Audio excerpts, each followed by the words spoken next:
आज की वीडियो में मैथ के कुछ इंपॉर्टेंट क्वेश्चन को सॉल्व कराऊंगा, ठीक है। और इन क्वेश्चनों को सॉल्व करने के लिए मैं आपको सबसे आसान तरीका बताऊंगा। तो चलिए अब शुरू करते हैं। और शुरू करने से पहले मैं आपको यह बता देना चाहता हूं कि इस वीडियो में आपको जितने भी क्वेश्चन बताऊंगा सभी क्वेश्चन एग्जाम में पूछे गए हैं, ठीक है।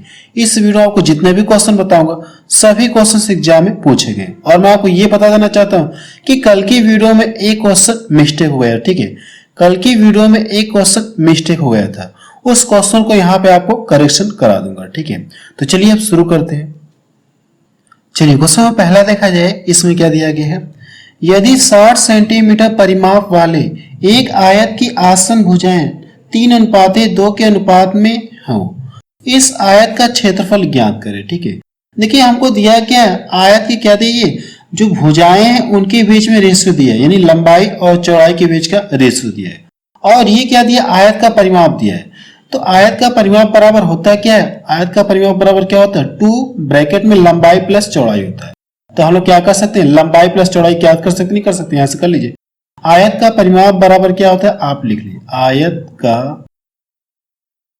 परिमाप बराबर क्या होता है, 2 ब्रैकेट में l प्लस बी, यही तो होता है। अब देखिए इसका मान दिया है, परिमाप कितना दिया गया है, 60 सेंटीमीटर दिया गया। तो इसके स्थान पे हम लोग 60 रख सकते हैं। तो 60 आप रख लीजिए, equal to 2l plus B. अब देखिए ये कट जाएगा, कितनी बार में कट जाएगा, ये 30 बार में कट गया। तो लंबाई प्लस चौड़ाई का मान कितना पता चल गया, 30 सेंटीमीटर है। इतना क्लियर है, इन दोनों का योग कितना है, 30 सेंटीमीटर। जबकि लंबाई और चौड़ाई के बीच का रेशियो कितना दिया गया, इतना दिया गया। तो आप लिख लीजिए यहां से, ठीक है। आप यहां से लिख लीजिए, लंबाई और चौड़ाई के बीच का रेशियो ये दिया गया, और इन दोनों का योग कितना दिया गया, 30 सेंटीमीटर है। दोनों का योग कितना है, 30 सेंटीमीटर है। अगर आप रेशियो में जब दोनों को ऐड करेंगे तो कितना मिलेगा, 5 मिलेगा। इस योग से इस योग में क्या करिए, भाग दे दीजिए। तो कितनी बार में कट जाएगी, 6 बार में। आपसे पूछा कि आयत का क्षेत्रफल, तो आयत का क्षेत्रफल बराबर होता क्या है, लंबाई गुणे चौड़ाई, ठीक है। अगर मैं इसका गुणा इसमें कर लूं तो मुझे लंबाई पता चल जाएगी, इसका गुणा इसमें कर लूंगा तो आयत की चौड़ाई पता चल जाएगी, ठीक है। तो करिए आप इसमें गुणा करें, कितना हो जाएगी, 18 सेंटीमीटर हो जाएगा। और इसमें करें कितना हो जाएगी, 12 सेंटीमीटर हो जाएगी। लंबाई पता चल गई और चौड़ाई पता चल गई। तो पूछा कि आयत का क्षेत्रफल, आयत का क्षेत्रफल बराबर क्या होता है, लंबाई गुणे चौड़ाई। इन दोनों का आपस में करिए क्या, मल्टीपल करिए। इन दोनों का आपस में क्या करना, आपको मल्टीपल करना है। तो 18 दूना 36 हो गया, और 18 कम 18 3 कितना हो गया, 21। कितना मिल जाएगा, 216 सेंटीमीटर स्क्वायर। ये इसका आंसर आ गया। इसका आंसर कितना आ गया, 216 सेंटीमीटर आ गया। सी ऑप्शन किसका मैच कर। और ये क्वेश्चन एग्जाम में पूछा गया क्वेश्चन है, ठीक है। चलिए अगला क्वेश्चन देखा जाए। क्वेश्चन नंबर सेकंड देखा जाए, ये भी क्वेश्चन एग्जाम में पूछा गया, ठीक है। ये क्वेश्चन एसएससी में पूछा गया, ठीक है। एसएससी 10+2 2021 में पूछा ये क्वेश्चन है।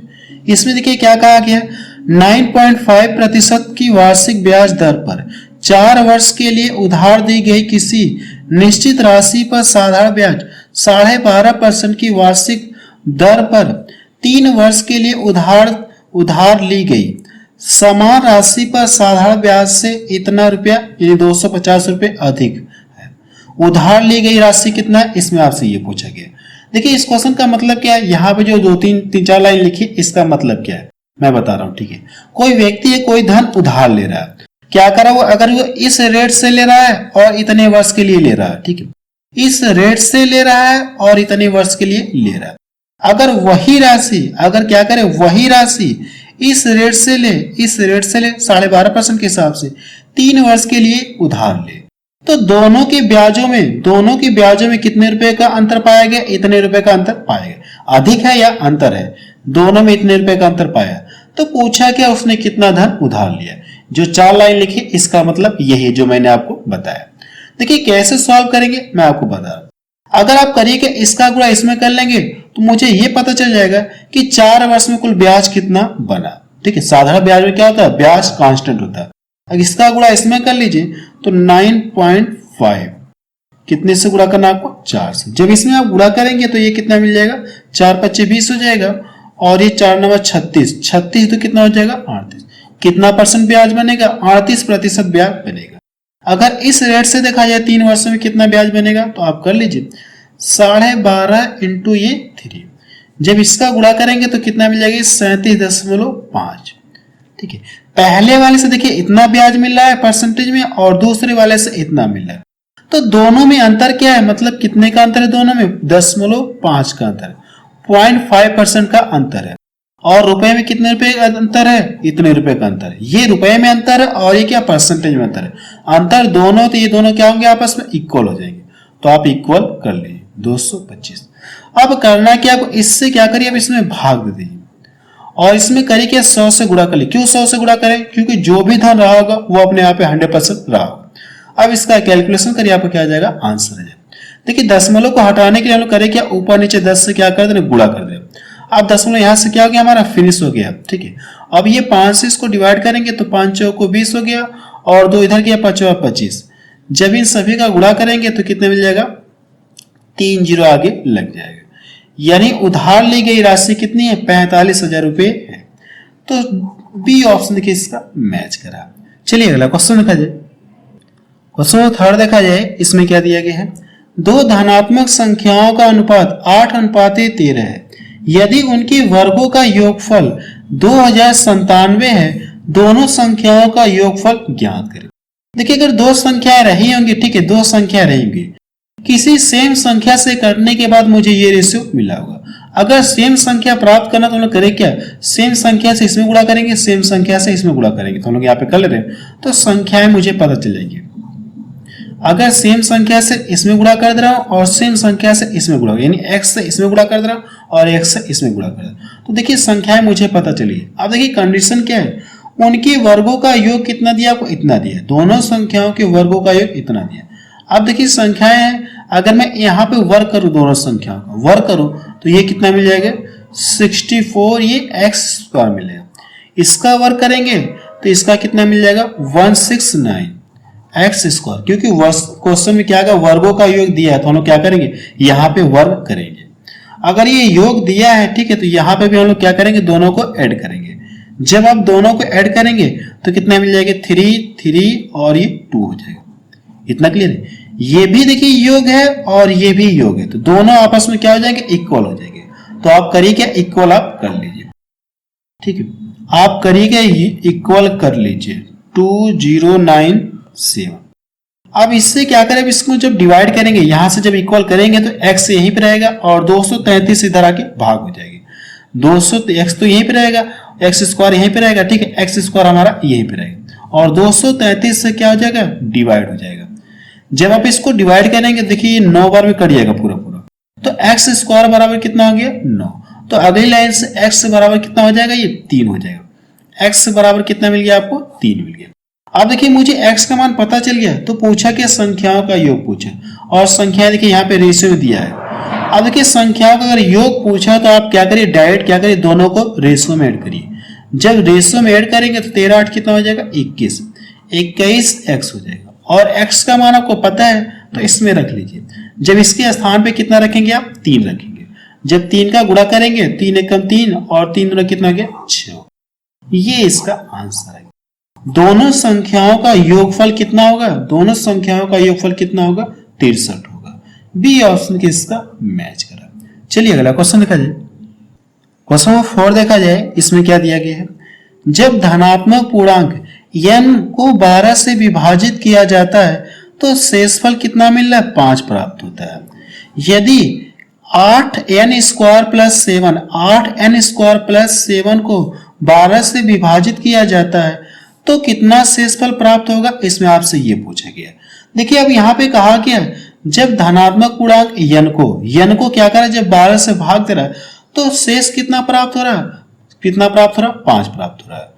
अब देखिए कहा कि अगर उसी संख्या, यदि इसको क्या किया जाए, 12 से भाग दिया जाए तो कितना शेष बचेगा, इसमें आपसे ये पूछा। ठीक है, देखिए ऐसे क्वेश्चन में अगर मैं इसको एक पल के लिए ढक लूं, ठीक है, इसको मैं क्या कर दूं, एक पल के लिए ढक लूं।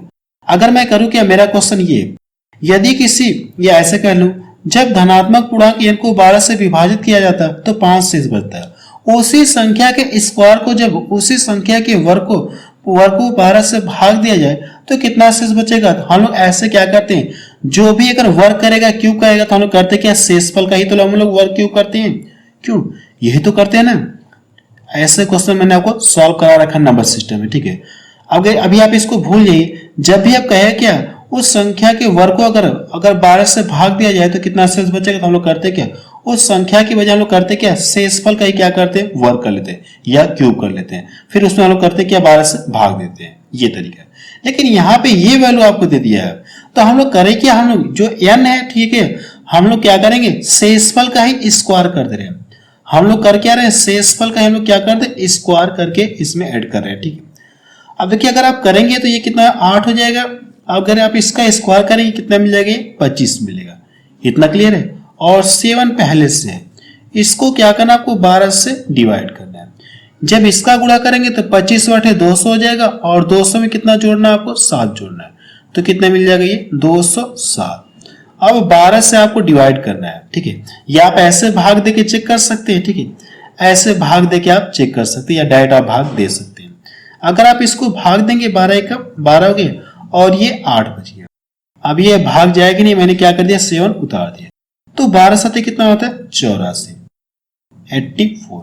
तो यहां से कितना बच जाएगा, 3। तो रिमाइंडर कितना बच गया, 3 बच गया। रिमाइंडर कितना बच गया, 3 बच गया। ये इसका आंसर है, ठीक है। देखिए जो भी शेषफल दिया हम लोग करें क्या, जो उस संख्या का हम लोग करें क्या, स्क्वायर यहाँ पे कर दे। मैंने पीछे बताया कि नहीं बताया, उस संख्या का हम लोग करते क्या, स्क्वायर या क्यूब करते हैं। अगर ये ना पूछे, ठीक है, तो हम लोग करें क्या, सेम उसके अकॉर्डिंग यहाँ पे हम लोग डायरेक्ट कर ले। अगर ये वर्ग दिया है तो हम लोग शेषफल का ही वर्ग कर ले रहे हैं। इस तरह से आप प्रसार करके कर सकते हैं। चलिए अगला क्वेश्चन देखा जाए। क्वेश्चन नंबर 5 देखा जाए, इसमें क्या दिया गया है, यदि x minus 1/x equal to कितना दिया गया, ये है। तो आपसे पूछा कि x³ माइनस 1/x³ का मान आपसे पूछा है, ठीक है। देखिए ऐसे क्वेश्चन मैंने आपको अलजेब्रा में आपको सॉल्व करा रखा है, ठीक है। ऐसे क्वेश्चन मैंने आपको अलजेब्रा में सॉल्व करा रखा है। अलजेब्रा की वीडियो आप मेरी देख लीजिएगा, या सर्च कर सकते हैं यूट्यूब पे अलजेब्रा बाय सुजीत सॉल्यूशन, तो वो वीडियो आपको मिल जाएगी। अब देखिए कुछ कॉन्सेप्ट होते हैं इस तरह के क्वेश्चन को सॉल्व करने का, कुछ कॉन्सेप्ट होता है। पहला कॉन्सेप्ट ये होता है कि हमको करना है कि यहाँ पे साइन का ध्यान रखना हो, साइन का हमको ध्यान रखना हो, ठीक है। हमको किसका ध्यान रखना हो, साइन का ध्यान रखना होगा। देखिए अगर साइन की बात कर लूं, जैसे यहाँ पे और यहाँ पे दोनों के स्थान पे क्या आ जाए, प्लस प्लस आ जाए। दोनों के स्थान पे प्लस प्लस आ जाए तो हम लोग कौन सा साइन लेंगे, माइनस साइन लेंगे, ठीक है। जबकि मुझे पता है कि प्लस प्लस जोड़ेंगे तो आपको क्या मिलेगा, प्लस ही सिंबल मिलेगा। लेकिन इस तरह के क्वेश्चन को सॉल्व करने का कॉन्सेप्ट यही होता है, ठीक है। अगर मैं मान लो ये दोनों क्या माइनस माइनस साइन है, अगर दोनों क्या माइनस माइनस साइन है, तो हम लोग करें क्या, इसमें हम लोग क्या करते हैं, इसमें ऐड करते हैं, यानी प्लस का साइन हम लोग लेते हैं, प्लस का साइन लेते हैं। अगर मैं मान लो पहला साइन प्लस हो जाए और दूसरा साइन क्या हो जाए, माइनस हो जाए। पहला साइन क्या हो जाए, प्लस हो जाए, और दूसरा साइन क्या हो जाए, माइनस, तो भी हम लोग करेंगे क्या, प्लस का साइन लेंगे। अभी कैसे इसका यूज होगा मैं आपको बताऊंगा। अगर मैं मान लो पहला माइनस हो जाए और दूसरा क्या हो जाए, प्लस हो जाए, पहला माइनस हो जाए और दूसरा वाला क्या हो जाए, प्लस हो जाए, तो भी हम लोग क्या करेंगे, प्लस का साइन लेंगे। इतना क्लियर है। अब कैसे इसका यूज होगा मैं आपको बता रहा हूं, ठीक है। अब देखिए करना क्या, क्वेश्चन में देखिए इस तरह से दिया है और क्या पूछा है, क्यूब के फॉर्म में पूछा है। अगर ये क्यूब के फॉर्म में पूछा है तो आपको करना क्या, अगर ये क्यूब के फॉर्म में पूछा है तो इसका क्या करेंगे, आप क्यूब करेंगे। इसका क्या करना है, आपको क्यूब करना है। अगर आप इसका क्यूब करेंगे तो 2 2 गुणे 3 बार लिखेंगे, कितना मिल जाएगा, 8 मिल जाएगा। और कड़ी में 2 3 बार लिखेंगे तो 2 बार मिलकर 2 मिल जाएगा, यानी 16 कड़ी में 2 आपको मिलेगा। 16 कड़ी में 2 आपको मिलेगा। इतना क्लियर नहीं क्लियर है, ये बात आपको समझ में आई कि नहीं है, ठीक है। इतना आपको क्लियर है। अब देखिए इसके बाद करना है कि इन दोनों का करना क्या, आपको गुणा करना, जो पावर है और इन दोनों का आपस में गुणा करना है। अगर आप इन दोनों का जब गुणा करेंगे तो कितना मिल जाएगा, 6 कड़ी में 2 मिलेगा। 6 कड़ी में 2 आपको मिलेगा, 6 कड़ी में 2 आपको मिलेगा। अब देखिए आप सिंबल का यूज होगा, जो साइन मैंने बताया अब इसका यूज होगा। देखिए दोनों साइन क्या माइनस माइनस है ना, दोनों साइन क्या माइनस माइनस है। तो मैंने क्या बताया आपको, अगर माइनस माइनस रहेंगे तो प्लस का साइन हम लोग लेंगे। इन दोनों को हम लोग करेंगे क्या, ऐड कर देंगे। यानी अब देखिए सिंबल का यूज हो रहा है, जो चिन्ह है इसका यूज यहाँ पे अब होगा। अगर माइनस माइनस हम लोग क्या करेंगे, प्लस करेंगे। अगर प्लस प्लस रहता है तो हम लोग क्या करते, माइनस कर लेते, ठीक है। अब देखिए करना है कि इन दोनों को जब ऐड करेंगे तो 16 6 कितना हो जाएगा, ये 22 कड़ी में कितना हो जाएगा, ये 2 हो जाएगा। ये इसका आंसर आ गया। इसका आंसर कितना गया 22 कड़ी में 2। डी ऑप्शन किसका मैच करा। और ये क्वेश्चन देखिए एसएससी सीएचएस में पूछा है क्वेश्चन, 10+2 में पूछा गया क्वेश्चन है, 6/8/2021 में पूछा है क्वेश्चन है। चलिए अगला क्वेश्चन देखा जाए। क्वेश्चन से देखा जाए इसमें क्या दिया गया है, यदि x + 81/x = कितना दिया 18 है, जहां x ग्रेटर देन 0 से यानी x का मान 0 से बड़ा है तो इसका मान आपसे पूछा है। अब देखिए सबसे पहले हम करें कि x के स्थान पे कौन सी वैल्यू रखी जाए, x के स्थान पे कौन सी वैल्यू रखी जाए कि इनको सॉल्व करने के बाद कितना मिल जाए, मुझे 18 मिल जाए। ठीक है 18 मिल जाए। वैसे इस क्वेश्चन को आप दोनों पक्षों को वर्क करके भी आप सॉल्व कर सकते हैं, लेकिन उससे फास्ट हम लोग सॉल्व करें। x का मान क्या रखा जाए, x का मान क्या रखा जाए कि इन दोनों को सॉल्व करने पर यानी मुझे 18 चाहिए। अगर x का मान मैं कितना रख दूं, 9 रख दूं, 9 रख दे रहा हूं। ठीक है अगर इसके स्थान पे 9 आ गया और यहाँ पे कितना ये 9 है तो ये कितना मिल जाएगा, ये 9 हो गया। और यहाँ पे जब 9 रखेंगे तो 9 से अगर डिवाइड करेंगे तो 9 9 81 कितना मिलेगा 9। देखिए 18 बराबर 18 आपको मिल जाएगा। इस बात को ये फॉलो करा तो मुझे करेक्ट पता चल गया कि x का मान कितना है 9। अगर x का मान पता चल गया तो इसमें रख के हम लोग करते क्या, सॉल्व कर ले रहे हैं, x का मान रख के सॉल्व कर ले रहे हैं। ठीक है अगर आप यहाँ पे 9 रखेंगे तो 9 9 81 हो गया और यहाँ पे क्या करना आपको 9 आपको रखना है तो ये कितना हो जाएगा 81 हो जाएगा, 81 हो जाएगा। 81 से जब इसको डिवाइड करेंगे ये देखिए 2 बार में कट जाएगा, कितनी बार में कट जाएगा 2 बार में ये कट जाएगा। अब इन दोनों को करिए कि आप ऐड कर लीजिए, जब ऐड करेंगे तो कितना मिल जाएगा 83 मिल जाएगा। ये इसका आंसर आ गया, डी ऑप्शन के इसका मैच करा। ये भी क्वेश्चन देखिए एग्जाम में पूछा है क्वेश्चन है। चलिए अगला क्वेश्चन देखा जाए। क्वेश्चन 7 देखा जाए, इसमें क्या दिया गया है, सुमन और लता एक साथ मिलकर एक काम को 8 दिन में पूरा कर सकती हैं। अगर लता उसी काम को अकेले 12 दिन में कर सकती है तो सुमन अकेले उसी काम को कितने दिन में करेगी, इसमें आपसे ये पूछा गया। ये जो क्वेश्चन है टाइम एंड वर्क का, और टाइम एंड वर्क चैप्टर मैंने आपको कंप्लीट पढ़ा दिया है। ठीक है जिसकी 5 वीडियो बनी है उन सभी वीडियो की लिंक आपको डिस्क्रिप्शन में मिल जाएगी। देखिए क्या कहा है, सुमन प्लस लता दोनों मिलकर एक काम को 8 दिन में करने के लिए कह रहे हैं। तो आप लिख लीजिए सुमन को एस से इंडिकेट कर रहे हैं और लता को एल से इंडिकेट कर रहे हैं। दोनों मिलकर एक कार्य को 8 दिन में करने के लिए कह रहे हैं। इतना क्लियर है। अगर लता उसी काम को करे तो 12 दिन में करने के लिए कह रहे हैं। अगर अकेले काम करे लता तो कितने दिन में करने के लिए कह रही है, 12 दिन में करने के लिए कह रहे हैं। तो प्रश्न आपसे ये पूछा गया कि सुमन अकेले उसी कार्य को कितने दिन में करेगी। तो पता करने का तरीका यह है कि सबसे पहले इन दोनों का एलसीएम निकालिए। जब इन दोनों का एलसीएम निकालेंगे 4 दूना 8 4 3 12 यानी 12 दूना कितना आ जाएगा 24 आ जाएगा। इसका एलसीएम कितना आ जाएगा 24 और टोटल वर्क आपको पता चल गया। जैसे आप एलसीएम निकालेंगे आपको टोटल वर्क आपको पता चल गया।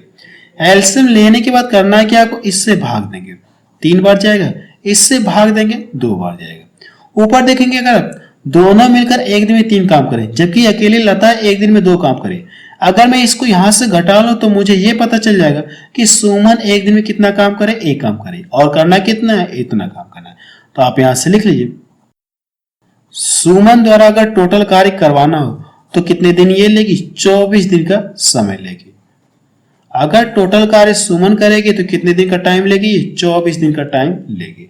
डी ऑप्शन किसका मैच करा। चलिए अगला क्वेश्चन देखा जाए। क्वेश्चन देखा जाए इसमें क्या दिया गया है, एक ग्राहक ने 10% के बट्टे पर एक मेज 4,950 रुपए में खरीदा। अगर वह 12% बट्टा प्राप्त कर सकता तो वह कितने रुपए बचाता, इसमें आपसे ये पूछे, यानी कितने रुपए बचा पाता, इसमें आपसे ये पूछेगा। देखिए अगर ये क्या करा, जो ग्राहक है मेज को क्या करा, इतने रुपए में खरीद रहा है, कितने % डिस्काउंट के बाद, 10% के डिस्काउंट के बाद। अगर मुझे क्या करना, मेज का दाम पता करना, तो मेज का दाम जो भी रहेगा वो अपने आप में 100% रहेगा। अब ये 10% छूट पर पा रहा है तो कितने % का दाम इसने दिया होगा, 90% का दाम इसने दिया होगा। तो कह सकते ये 90% है, इसमें 90 से भाग दे दीजिए और 100 से गुणा कर लिए तो आपको मेज का क्रय मूल्य आपको पता चल जाएगा, यानी मेज का मूल्य आपको पता चल जाएगा।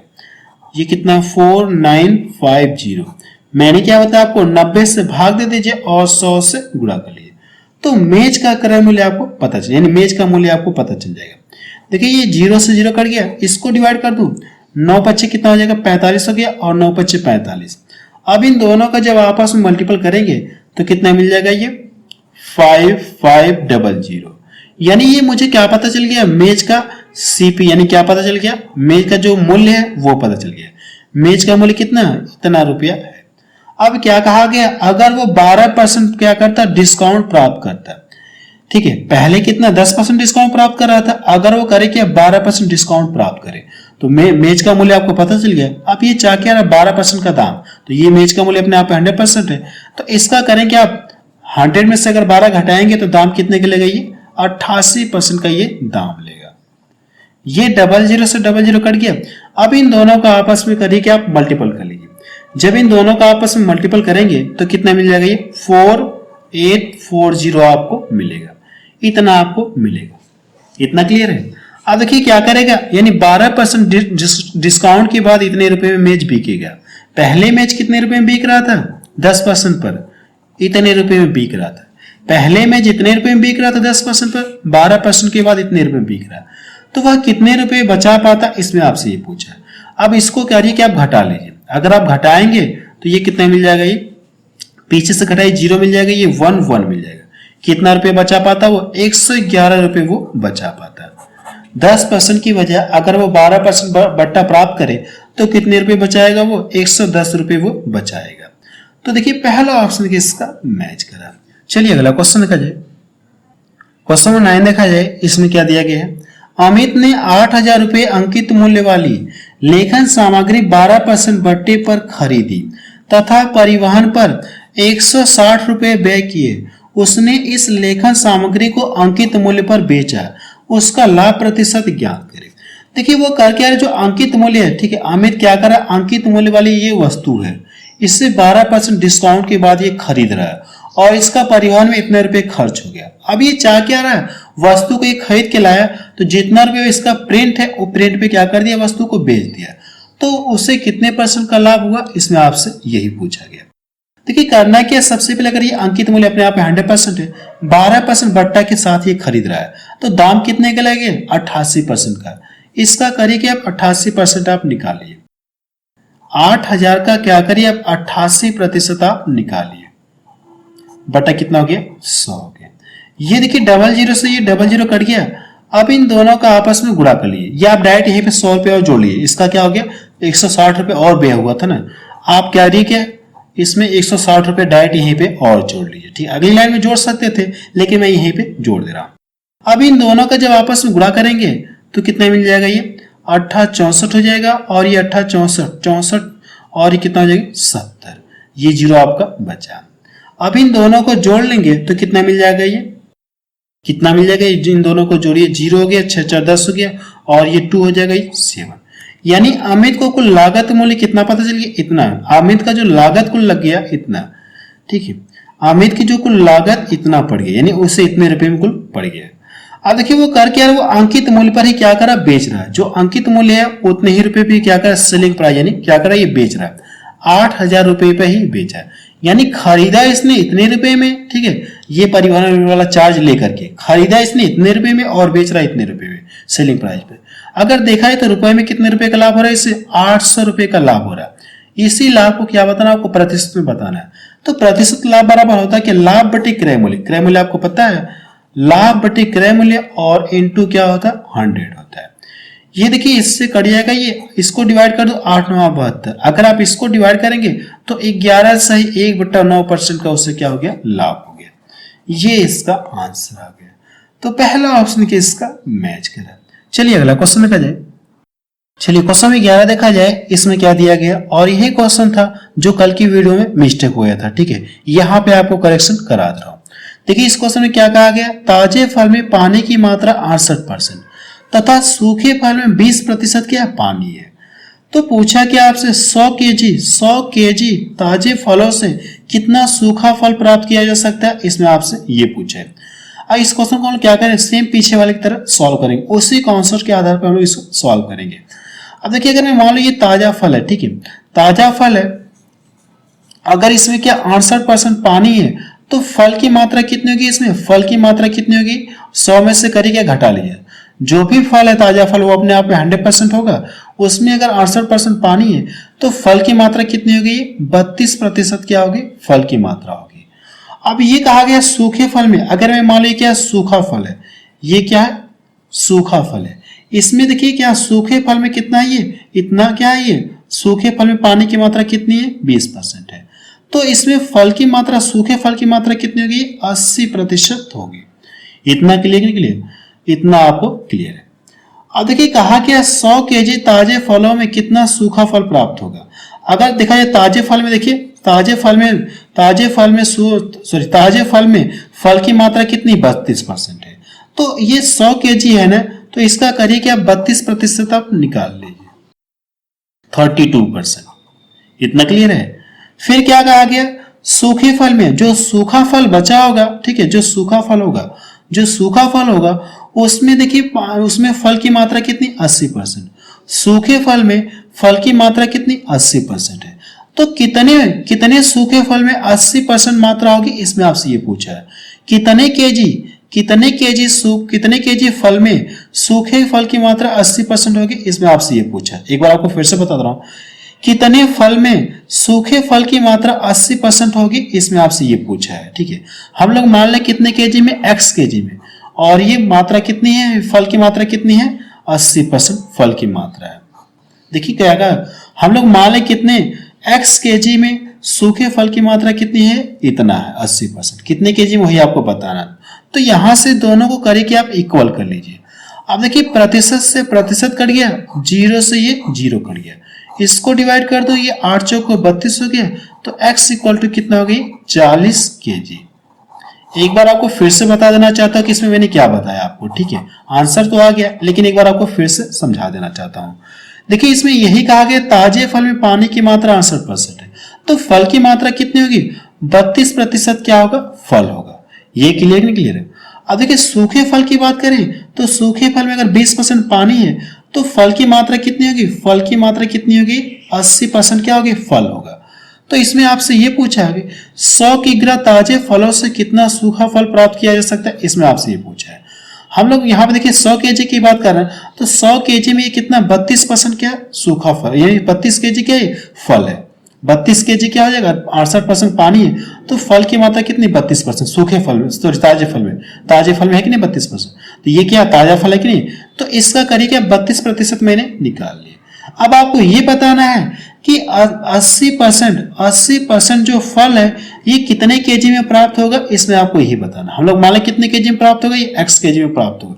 अब दोनों को इक्वल कर लीजिए, यहां से कैलकुलेशन करिए, आपको क्या आ जाएगा आंसर आ जाएगा। ठीक है, चलिए इससे रिलेटेड एक क्वेश्चन और सॉल्व करते हैं।